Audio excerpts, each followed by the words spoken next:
The Lord be with you. I'm Deacon Keith Fournier, and our first reading is from the book of the prophet Ezekiel.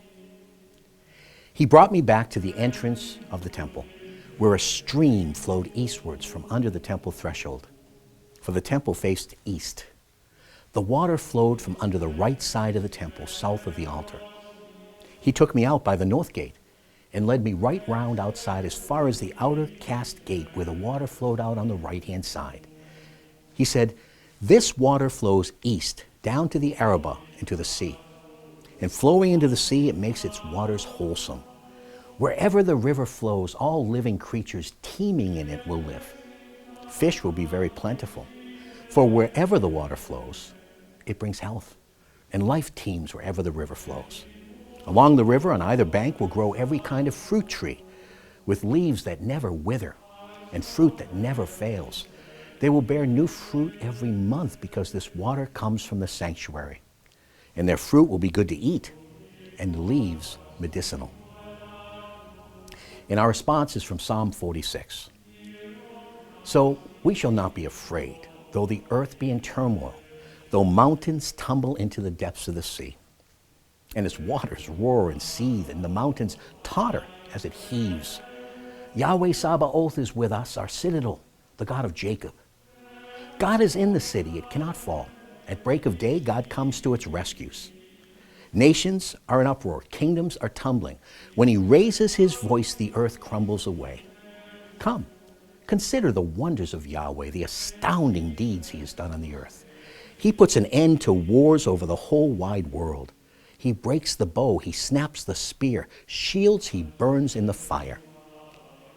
Our second reading is from the first letter of the Apostle Paul to the Corinthians.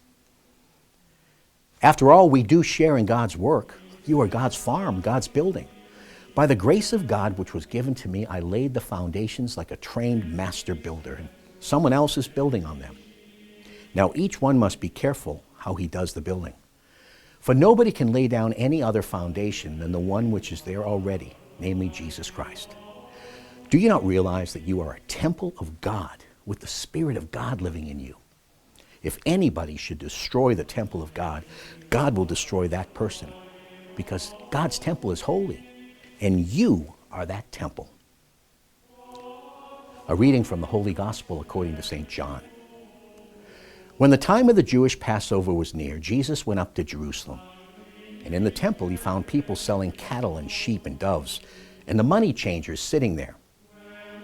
Making a whip out of cord, he drove them all out of the temple, sheep and cattle as well, scattered the money changers' coins, knocked their tables over, and said to the dove sellers, "Take all of this out of here. Stop using my Father's house as a market."